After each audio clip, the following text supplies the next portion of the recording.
I'm here at the overseas call centre of a large insurance company. With me is customer service team leader Mr. Bolte. Mr. Bolte, how easy is it to provide great insurance service to your customers? Well, we're on another continent. You can never get through. We've no idea who you are, and we're only allowed to work from a script with the information on the screen in front of us. Frankly, you'd be better with High House. High House Insurance, your local experts. High House Insurance don't pay to be on comparison websites, so your premiums are better value. For a free, no-obligation quote, call Selsey 606 552. High House, local, reliable insurance. High Street, Selsey.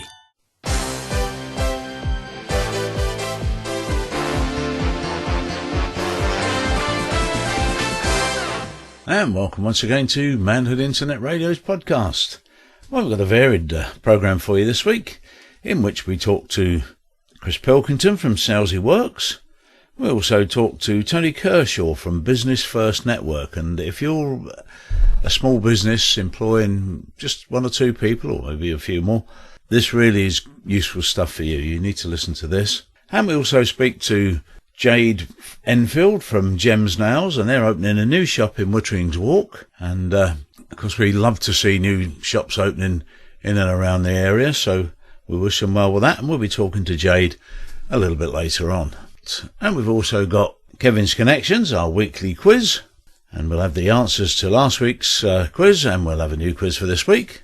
Firstly, we go across to Chris Pilkington from Selsey Works. I hear you say, what's Selsey Works?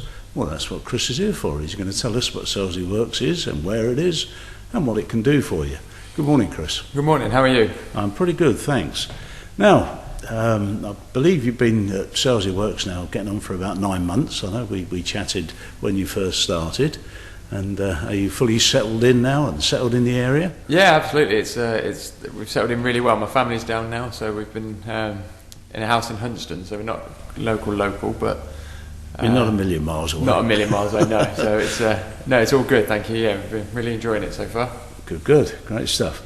Well, Chris, for the benefit of those people that don't know what Selsey Works is, could you fill us in with some background on it? Yeah, absolutely. Selsey Works is a community. It used to be a class as a project, but now it's run solely by Selsey Town Council currently, and it's helping and supporting the local residents and community of Selsey with any form of benefit, need, support, advice, guidance, along with employability as well. We're looking at the whole spectrum of people's needs rather than having to go all the way into Chichester. That's what the service is here for. It's for helping local people in a local environment, and just hopefully answering a lot more questions and providing a lot more answers for what they need, really.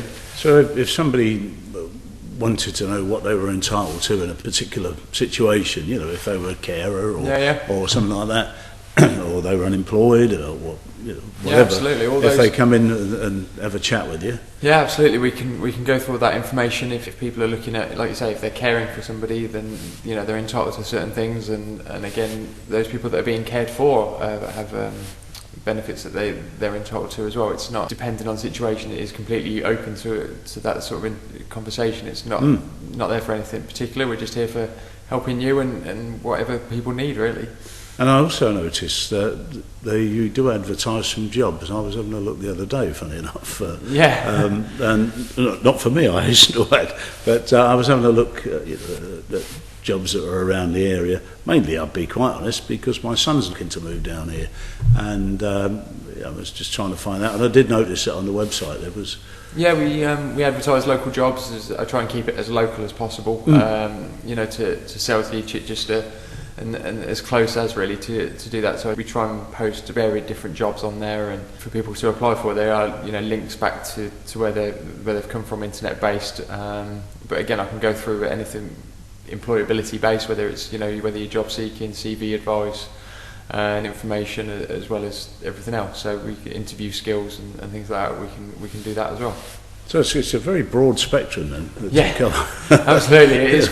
We like to be broad as possible, because we don't want to feel that someone can't come in and ask. Even if I don't know the answer, I can try and find the answer out for you. It's not Chris is only doing employability. No, it's the whole thing. It's whatever anybody needs, really. It's that service.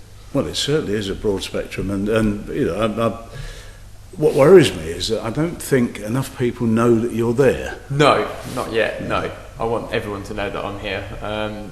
We are in a slightly changed state from what it was 18 months ago, where we had the shop front and things like that. We are slightly on a Selsey Works light, if you like, version of, with it just being me and a desk, but we are still providing as much service as we can. I can still do the same service and information that they could before, just in a slightly different setting. We have moved. I'm now based in the open access computers in the council offices, which has helped provide a better quality of service, if you like, to everybody. It was felt by myself and the town council that we were perhaps missing a lot of people that might needed support that didn't think they could ask because they were only coming in here to use the computers. But again, even for things like that, I can help with and do things with customers that way. So we wanted to make it more integrated into what we were doing. I mean, there's so much information out there. If people want to, if they want to claim benefit of some sort, or they need help with some, form filling or whatever. But of course, it's all right if it's out there, but you've got to know where to find it. Absolutely. And that's where a lot of people stumble, is they don't really know where to start. I think everybody pretty much starts with Google. Yeah. They'll Google something. Yeah. But it can go on from there, and quite often, if they were to come and ask you, they'd be able to find a shortcut. Yeah, hopefully. You could say, well, just go on this site, and and you can find all the information you need regarding that. Yeah, absolutely. It's like you say, everyone knows the information's out there. It's how do you get to that information, and with all the various different sites and things like that, it's navigating your way around that, and I can help do that for people. Yeah, absolutely, because there are a good many people that are not au fait with computers and not au fait with the internet. Yeah. That might need help in some way, shape or form, and of course they may not know where to find it. They wouldn't have a clue where to find absolutely. it. So if they pop their head in where you are, you'll help them, but of course they've got to know where you are, and whereas Selsey Works was on the high street, as it were, it was the shop front that was there and people could see it. Now, of course, a lot of people would think that's gone. Yeah, absolutely. I'm still having the conversation of, I thought Selsey Works wasn't, it had gone, sort of thing. It absolutely hasn't gone. The service is still here, and the renaissance, if you like, of Selsey Works, and the belief from the council that Selsey Works was working and providing a good service is a great testament to show that service is required in Selsey. People don't know where to go if they need that sort of information, or absolutely sure haven't got the means to go to Chichester to do it. And that's what we're here for, and that's what the council are helping Selsey Works do, is provide that better service for everyone. What we've also done is recently on our Facebook page we put a post out about the old shop, trying to show again the service that we want to get back to, if you like, and want to be positive again in terms of what Selsey Works was to where we want it back, and show it being that high street presence. And we, like I said, we recently put a post on our Facebook page about the shop in front, number 53 as it's called, and showing that sort of space was ideal for what Selsey Works was, and we want to know from the community, was that the best space and was that the best service for Selsey Works? Yeah, I mean, the thing is, of course, that the people that might need your help probably are people that can't use the internet, so they won't be able to go on Facebook, so they won't. Oh no, absolutely. But again, some people will know what that is, and we're also trying to speak to the Chichester District Council about a solution of how we can utilise that space, because it's been empty for over a year now. Absolutely, and it just everybody would say, well, what a waste. Yeah. It was okay, we knew it was there then, Selsey Works had it, we knew it was there, we knew we could go in, and they've had to move out because the council wanted to do something with it, and they've done nothing with it. That's quite often the case. But of course these things take they do take a long time. And we're not here to barrage and walk down to Chichester District, but it is we want to know if that's the sort of thing that people want back in Selsey, and if that service was available again, if it was in that sort of shop environment again, was that a worthwhile space? I certainly feel it is, and Sam Tate certainly feel it does, and the council certainly feel it. It would benefit greatly from having that sort of space back. Well, it certainly would put the presence back in people's mind, because the things that there are a lot of services in Selsey that are tucked away, as it were. Yeah. And you find out with amazement that they exist. Yeah. Well, didn't you know that was it? No. No. Why would I? Exactly. Yeah. Absolutely. And that's we could use that. starting point with Selsey Works being in that space. We could use that space for other things as well. It's not it's ours now, we'll hold on to it. If anyone else needed to use that space at the times, we could do that now, and that's what we're going for, really. And well, let's hope the council reconsiders and puts you back on the high street. Us to use it. Absolutely, it'll be a lovely thing. But we are doing different things. We're working with the bridge at the school. I'm trying to work with the school as well in other projects as well. So we are looking at changing it up a little bit from what we can do with currently in front of us, and hopefully there's a payoff and we can keep Selsey Works doing different things as well. Yes, and that's what. Yes, because it needs to be there for everybody, not just for a particular age group. Absolutely, or not just to help people fill in their claims forms for benefits or whatever. And I want to be seen in the community, if you like, as well, in a good way of. Selsey Works is doing that with that, and not just sitting there waiting for people to come to me. I want to go to people, if you like. Yeah, of course, it's like all these things, is that once the word starts to spread, especially in a place like Selsey, it's village atmosphere, it spreads like wildfire. But it's just a matter of getting it out there in the first place. Yeah. And don't get me wrong, we've had a fantastic start to the year. It's been really busy again. It's been busier than it was last year again, and that's only showing how much Selsey Works is needed, really. And that's a positive step for us, and we want to keep that going, really. We just want to thank everyone for using Selsey Works who needed it, and hopefully I did help, even if it was only a little bit. Yes, well, hopefully I did do that. Well, I'm sure you did, Chris, and I'm sure people will start streaming back in to see you, and you'll say, no, I'm too busy. I ain't got any time now, that's the problem. Sorry, can't help you. They're too busy. But, I do hope it picks up, because it is a service that's there, and it's a service that could be used a lot more and could grow. Yeah, absolutely. And we want to, like I said, we want to get back to where it was and show what it can do again. Yes. And it's not just me sat at a desk. I want the whole thing to be used as a service for the whole community, whether it be for something completely different and Selsey Works, or Selsey Works and someone else. It's what we want. Yes, indeed. So hopefully. Well, we wish you well with it. Thank you very much. And Godspeed on your journey, as it were. Thank you for having me on. Not a problem at all. And I'm glad to see that you and the family have now settled in, and you're all thoroughly sorted out and living in Huntston and popping down here to the seaside occasionally. Absolutely, absolutely. The kids love it, so it makes it easier. Great stuff. Well, look forward to seeing you again in the future, and give us an update on how it's going. Will do, absolutely. Thank you very much. Thanks very much, Chris. Cheers now. Take care. Bye.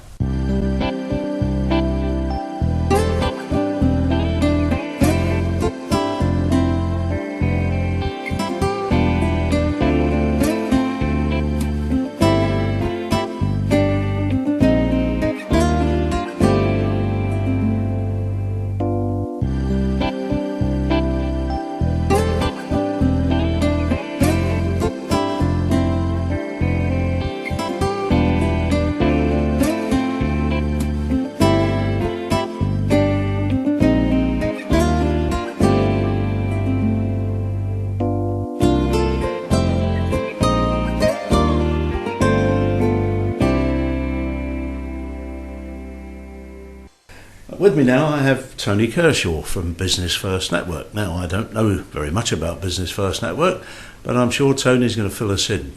Good morning, Tony. Good morning, Keith. Thank you for having me. That's a pleasure, sir. Can you give us some background on Business First Network, what it's about, who it's for? Yep, okay. Business First Network was formed 3 years ago. It's an organisation that looks after the interests of business owners, primarily small business owners, anybody with 50 employees or less, down to one-man bands, single proprietors. We look after them in a variety of ways. When businesses first set up, if they've got anything about them, they'll have taken some advice from friends, from people in other businesses, from some professionals, accountants and lawyers perhaps. But there are a lot of things that happen in business that you can't really plan for. And that's where we come in. So we're a membership-based organisation.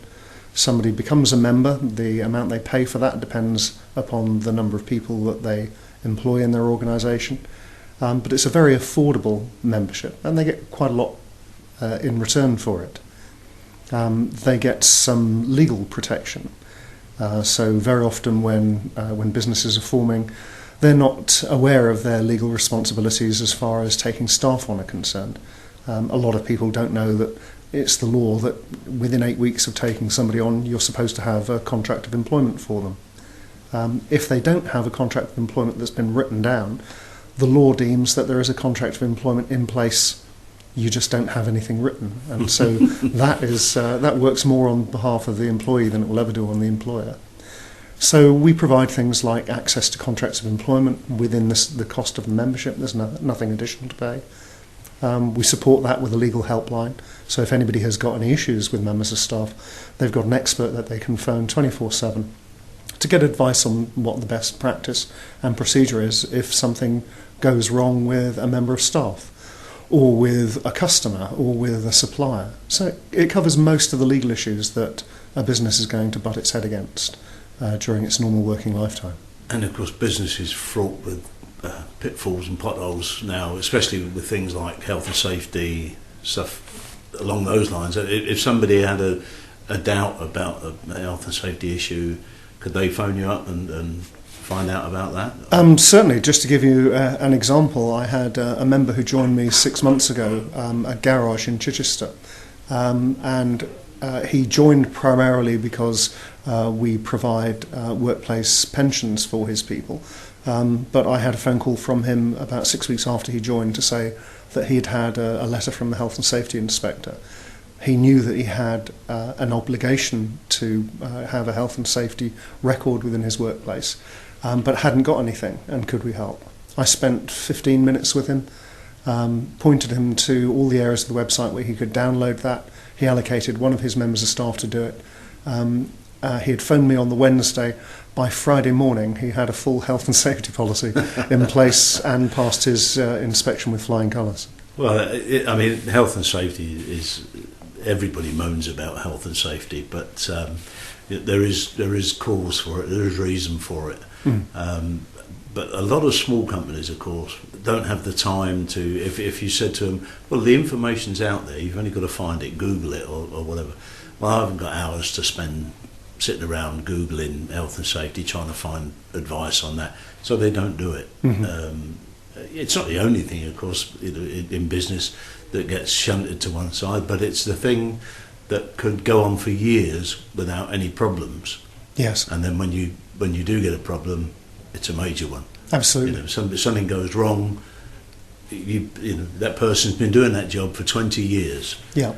And all of a sudden, something goes wrong. Something that he or she's been doing for 20 years and doing wrong has created a situation where it could be a loss of a limb or whatever, and then all hell breaks loose, and they're trying to find where they should stand with health and safety, and it's not always clear. And of course, then there's an element of panic. Are they liable?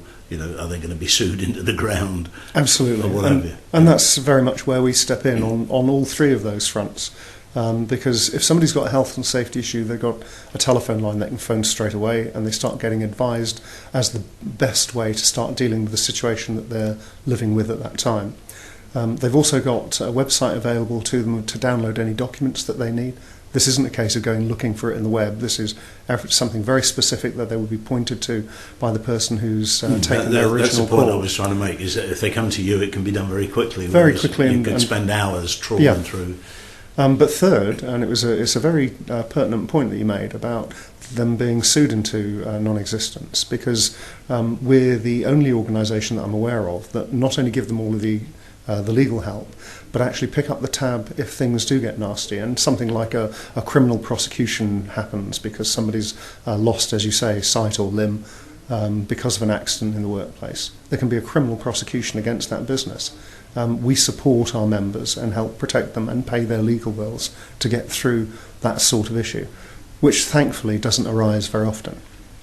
It's a good thing it doesn't, certainly, but it's having that reassurance to know that if it does, then there is somebody to, if they're members, then they've got somebody they can turn to that's going to look after their best interests. And we've all seen it where people do a task and they've been doing it for years and nothing's gone wrong. And I suppose if you did a risk assessment on that, you'd say, well, that chap's been doing that 5 days a week for 20 years and he's only had one accident.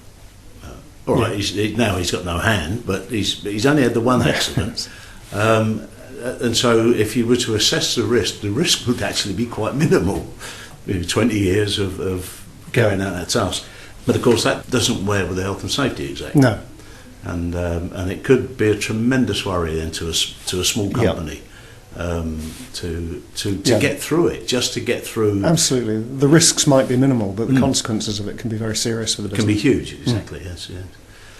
Interesting that that's not where I spend most of my time at the moment, although you would have thought it was. One of the biggest issues that is focusing the minds of small business at the moment is workplace pensions. Pensions, exactly, yes. And it's one of those grey areas that there's a lot of misinformation around and about. And the biggest help I could have in the world is by people who have any issues about workplace pensions getting in touch. As a membership organisation, we provide workplace pensions and auto-enrolment as part of your membership.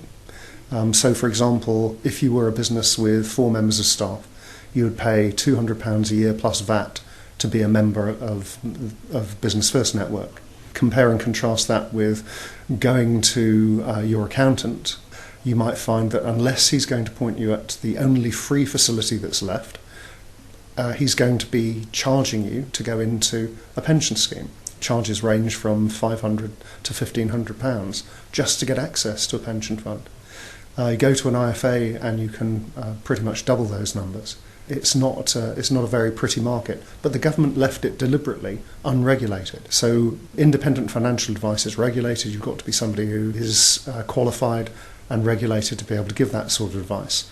Workplace pensions advice is completely unregulated. So there are an awful lot of cowboys out there. Mm. As an organisation, we have partnered with an intermediary who is working through Legal & General, who are one of the finest thought of pension providers in the UK today. And in exchange for us pointing our members, we're not advising them that they go there. We're simply saying, here is a facility that's available to you because of your membership of Business First. Mm-hmm. And if they choose to use it, in return for us pointing our members at them, we get free access to the pension. And there are no charges for administration of that pension facility while people are going into it. So it can save people an absolute fortune. I was with a business this morning who have been talking to their IFA, who is going to charge them £750 to get them into a pension scheme, and was going to charge them £25 a month to administer it. They only have 5 members of staff, all of whom are under 30, and all of whom have said, because they know at the moment they're allowed to unenroll, that they're going to. Mm. So she would have paid £750 and £25 a month for access to a pension fund that nobody's going to use. That's incredible. I mean, I know it is a big worry at the moment for small companies. A friend of mine's got a small company. He really only employs his 2 sons, but he's got to provide pensions for them, even though they've actually got their own pension schemes. And he made me laugh because he was going to some seminar about it to try and find a way of avoiding it. Yeah. And I imagine people offering advice now are probably some of those that are making the most money. A lot of them, of course, will be cowboys. They're sadly so, yes. Yes, yeah, unfortunately. So at least if somebody comes to you, there's a certainty that they're going to get good advice.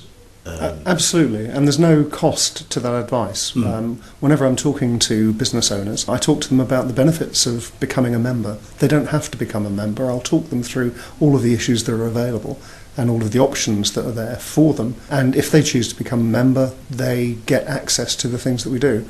If they don't choose to become a member, at least they go away from that meeting knowing an awful lot more than they did when they came in the room.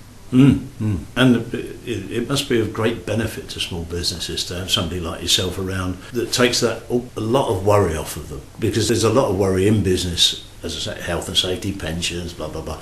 There's just so much stuff to think about that all the time you're thinking about that, you're not actually being very productive. No, absolutely. Whereas to become a member and not have to worry about that, and then you become more productive, actually would be financially beneficial. It would be much more beneficial to them. It does take an awful lot of worry away from them, and they belong to an organisation that's going to look after their interests for as long as they remain members. Getting membership is fairly quick and easy. My issue is how to get myself in front of all of those businesses. Yes. Well, of course, that's always going to be difficult because it's either spending fortunes on advertising, or people won't know you're there. And if people don't know you're there, of course, then you're just going to tick over and not make great shakes of it. Well, thanks for coming in, Tony, and explaining a bit about what you do. And I'm sure that word will spread that this Business First Network exists. And now that you've explained what it's about, of course, I can just imagine small business people saying, that's just what we want. That's just the sort of thing that we're looking for. Well, somebody to take that worry away from us. And all we've got to do is become a member. And if they do think about that, then they can get hold of me by telephone on 01243 210 387 or mobile 07734 387841, or they can email me at tony.kershaw@thebfn.co.uk. Okay, that's brilliant. Well, thank you for coming in. Thanks once again, Tony. And I'm sure we'll catch up with you in the future to get an update and see how business is going on. Thank you very much, Keith. Thank you. And it would seem to me, I have to say, that the Business First Network would seem to be the kind of thing that the small business couldn't do without. They take care of everything. You can get advice on HR, you can get advice on health and safety, you can get contracts drawn up for your staff. Very simply, I'm told. I did speak to a young lady who runs a small business who drew up staff contracts on there, and she said how simple it was. I don't know, I haven't tried it myself, but I'm sure it's absolutely true. So if you're in business for yourself and you've got 1 or 2 employees, you might want to have a look at their website, and the website can be reached on www.thebfn.co.uk.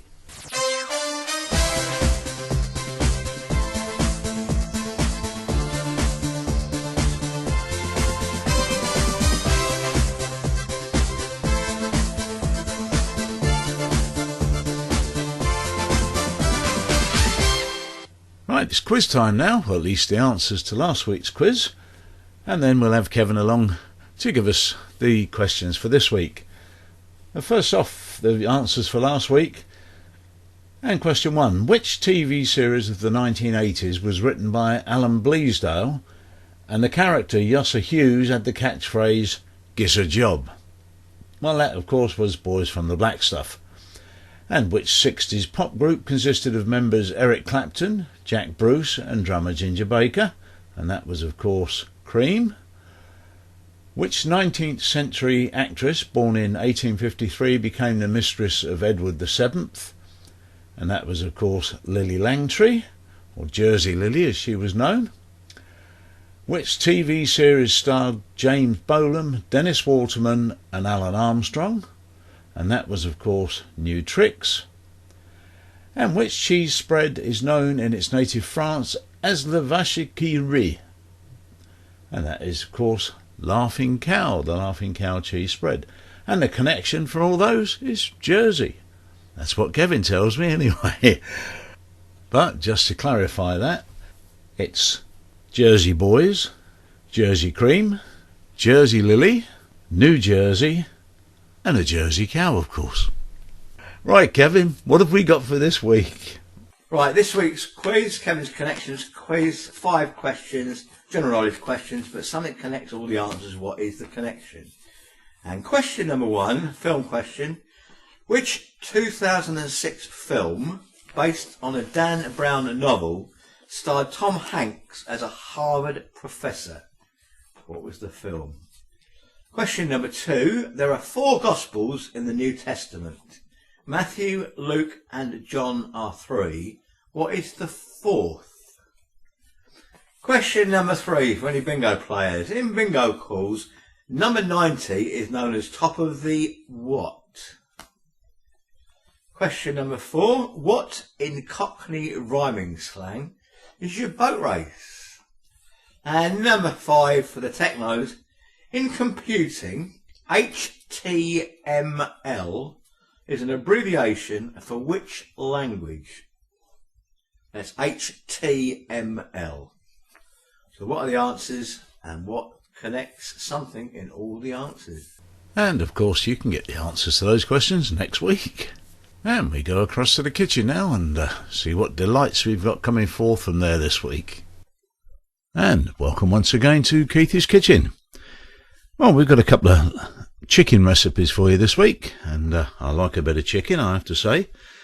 And these are the ingredients you'll need, and this will serve 4 people.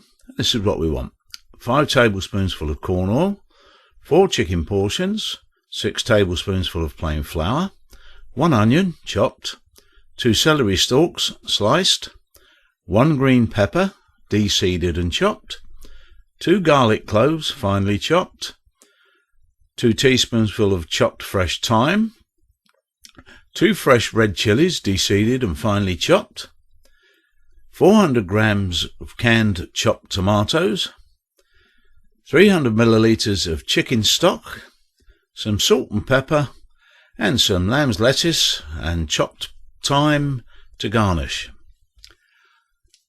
And this is what we do. Heat the oil in a large heavy base saucepan or flame-proof casserole.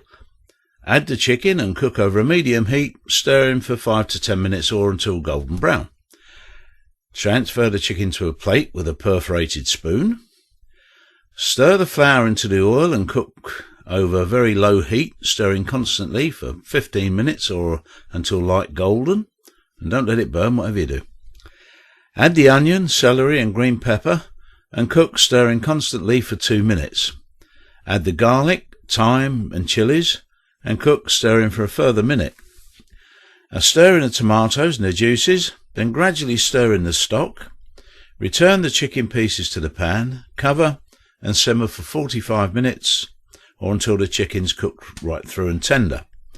Season with salt and pepper and transfer to a warmed serving plate and serve immediately, garnished with lamb's lettuce and a sprinkling of chopped thyme. And that's it. That's fairly simple, even though I made it sound more difficult than it really is. And that's the first recipe for this week. And there's our second recipe for this week. And you can't say that we're not international, because now we've got for you chicken pasanda. I have to say it's one of my favourites. And this is what we need, and this will serve 4 people, and we want 4 cardamom pods, 6 black peppercorns, half a cinnamon stick, half a teaspoon of cumin seeds, 2 teaspoonsful of garam masala, 1 teaspoonful of chili powder, and it's important to get that one right, 1 teaspoonful of grated fresh root ginger, 1 garlic clove very finely chopped, 4 tablespoons of thick plain yogurt, a pinch of salt, 675 grams of skinless boneless chicken, diced, 5 tablespoonsful of peanut oil, 2 onions finely chopped, 3 fresh green chilies de-seeded and chopped, 2 tablespoonsful of chopped fresh coriander, 125 ml of single cream, and some fresh coriander sprigs for the garnish. And this is what we do. Place the cardamom pods in a non-metallic dish with the peppercorns, cinnamon, cumin, garam masala, chili powder, ginger, garlic, yogurt and the salt. Add the chicken pieces and stir well to coat. Now cover and marinate in the refrigerator for about 2 to 3 hours. Heat the oil in a preheated wok. Add the onions and cook over a low heat, stirring occasionally for 5 minutes or until softened. Then add the chicken pieces and marinade and cook over a medium heat, stirring for 15 minutes or until the chicken's cooked right through. Stir in the fresh chilies and the coriander and pour in the cream. Heat through gently, but don't let it boil, whatever you do. And then garnish with fresh coriander and serve immediately. And that is absolutely gorgeous. And that's all from the kitchen for this week. Right, in the studio with me now, I've got a young lady called Jade Enfield. And Jade, with her mum, who's Emma Dukeman, is going to be opening a new shop down at East Wittering called Gems Nails. Now, no prizes for guessing what it's about, but I can tell you this young lady's sitting here with talons painted in different colours and look rather wonderful job. A bit too clever for me, and my eyesight's not as good as it should be. But it's a new venture, and we're always pleased to see new ventures opening up, new businesses that trying to establish themselves in Witterings or anywhere on the Manhood Peninsula. So good morning, Jade. Hello. How are you? I'm fine, thank you. So you're opening up a new business for your mum? Yeah, we've been working from home for the last year, and then outgrown our spare bedroom. So We've joined Wittering Walk. And do you think it'll work out working with your mum? Yeah, we are very close. I know. I mean, some mothers and daughters, my own Yeah. included, get on very well because we live apart. but going into business Yeah. with your parents it must be a bit of a test of your nerve and theirs. I Yeah. have to say. We work quite well together, so Well, hopefully. I'm pleased to hear that. So that we can expect no fighting No. coming from Gem's Nails in Wittering Walk. Yes. Now, why did you choose Wittering Walk? I mean, I take it you're local. Yeah, and we live just behind the village anyway, so it's local. We know some other people down the walk, and we just like the idea of being like in a close Yes, environment. it's a of nice little shops community. This Yeah, Wittering and Walk, everyone's been really welcoming and friendly. It's like whilst the shop's being done up, they've all been coming to see how we are and checking our progress. Well, I'm sure progress there will be, because I know the amount of times I've seen on Facebook in the past few weeks of young ladies saying, "Oh, anybody know anywhere I can get my nails done? Anybody recommend anywhere I can get my nails done?" So having your nails done seems to be a big thing. Yeah, and I think especially in the holiday times, hopefully lots of people will be coming to have a pamper session. Yes, well, that's what it's all about. When people are on holiday, they like to spend their money, and they go and pamper themselves because they're on holiday. Why wouldn't they? Yeah. A question that I've always wanted to ask people that do nails is: do you get many gents coming in? Do you get many guys that want? I don't think coloured nails, No. but just to have a clear nail or We something. actually had our first male client yesterday.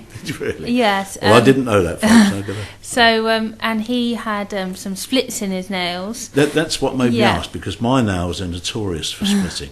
Yeah, And, we do a treatment. It's called IVX, and you have a couple of sessions to just clear out it's like putting a natural layer of the nail back onto the nail plate to help with any cracks and splits, and it looks completely clear, so you don't have to worry about having any sparkly bits on them or anything.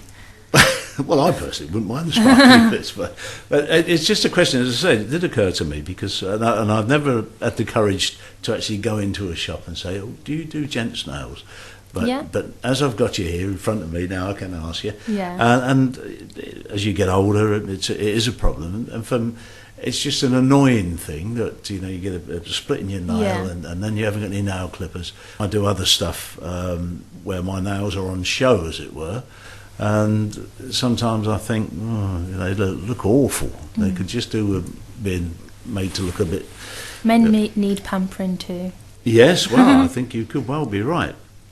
Now, for nails like yours, and you've got various colours and glittery stuff and sparkly stuff and that kind of thing on them, what would it cost? Because my wife has had her nails done, but she never tell me how much it costs. The same as she wouldn't tell me how much her haircut costs. But we offer a range of treatments, with including manicures, pedicures, gel extensions, and gel polish. It ranges from about £10 to £25, depending what treatment people choose to have. Of course, all these terms would mean something to most women. Yes. But they don't mean much to me at all. But yes, I certainly understand by looking at your nails, Yeah. what sort of stuff you... Now, you say you've outgrown working from home, so you must be pretty busy, I guess. Yeah, we have a lot of regular clients that come every other week to keep up their nails, and then also we have a range of people that just come for one-offs for special occasions and things yes, like because that. I mean, every bride in the world wants their nails to be good on the day. Doesn't Yeah. they? I mean, and then you'll have the bridesmaids, of course, who won't be outdone, so they'll get theirs done as well. So yeah, I can understand that your need to move from working at home to opening a shop. Yeah. And of course, we wish you well with it. We always love to see new businesses starting up. Thank you. And thanks for coming in and just enlightening us a little bit. I know you've got a busy day today because you're fitting the shop out, and Yes. you've got the guy over there at the moment fixing the telephone, Yeah. so we can't give out any telephone numbers just yet. No, but we do have a Facebook page called Gems, which we update regularly, and we will be updating about when we'll be opening, but hopefully it'll be the beginning of May. Oh, there you go. You've heard it here first, nearly. So keep your eye on a Facebook page called Gems. And you can find out when Gems Nails is opening up, and then you can all queue up outside and come in and get your nails done. Yeah. Well, thanks for coming in once you very again, much. Jade, and I wish you and your mum well. Thank you. And long may your relationship with your mother continue. Thanks very much. Thank you. And just as Jade's finishing off, told us that the engineer's still working on the phone. He's actually holding a placard up at the window with a phone number, and that's 01243 671 559. So if you need to contact Gems Nails, you can now do so on 01243 671 559. And just a brief look at a few of the things that are going on in and around the area for the coming week. Well, on Wednesday the 27th of April, down at Selsey, at the Selsey Centre, we've got the National Blood Service, and they'll be looking to take some blood off you, and it's a very worthwhile service. So if you can spend the time and go down there and give some blood, they really do appreciate it. And also on Wednesday the 27th, the Selsey First Responders hold their AGM, and that's at Selsey Venture Club at 7 p.m.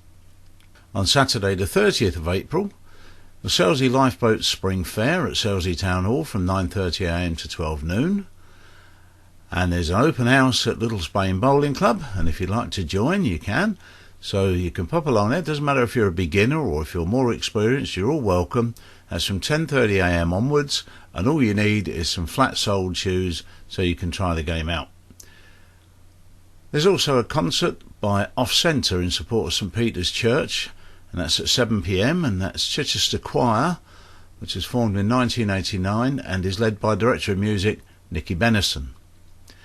And then at the Royal British Legion Club, also on Saturday the 30th of April, there's live music from 6:30 p.m, with SAS. Ooh, not quite sure about that one, but they will sneak up on you.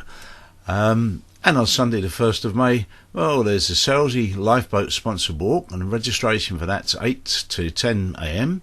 at the temporary inshore lifeboat shed in Kingsway. No advance booking required, just turn up and enjoy it. And also on Sunday the 1st of May, it's open house again at Little Spain Bowling Club, so you can go up there and have a go at that, and that's from 2 until 4 p.m. And on Monday the 2nd of May, which of course is bank holiday, you got the Selsey Carers car boot sale, and that's at the Academy from 7:30 a.m. until 1 p.m, and cars are £7, cars and trailers are £10, and vans are £12. And let's hope the weather holds out for them. And that's it from Selsey for this week.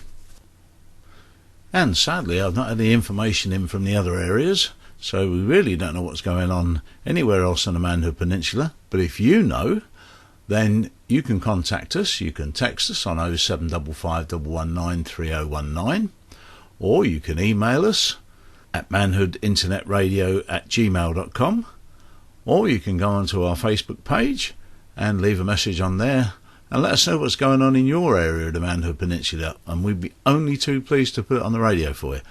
If you think you can help out by providing us with the information on what's going on in your area or in and around parts of the Manhood Peninsula, then please contact us, and we'll be only too happy to talk to you and tell you what we need or what's involved, and you could become part of Manhood Internet Radio just like that. And so that just leaves us to take a look at the weather for the coming week, or up until Sunday at least. And it's not looking very good, I'm afraid. It looks as if it's going to be awfully wet and quite nasty. On Tuesday there's a 50% chance of rain and possibly some thunder and lightning, with a top temperature of 12 degrees. On Wednesday there's a 70% chance of rain and top temperature 11 degrees. Thursday, 50% chance of rain, temperature of 12 degrees. Friday, 50% chance of rain and a temperature of 12 degrees. Saturday the same, a 50% chance of rain and a top temperature of 12 degrees. And the only good thing to say for Sunday is that it's going to get slightly warmer at 14 degrees, but there's still a 40% chance of rain. And that's the weather up until the end of this week. Let's hope it picks up soon. That's it for this week. I'd just like to say thank you to our producer John Fletcher, to our sound editor John Mallet, and this is Keith Barnes saying have a great week despite the weather, and see you again soon. Bye for now.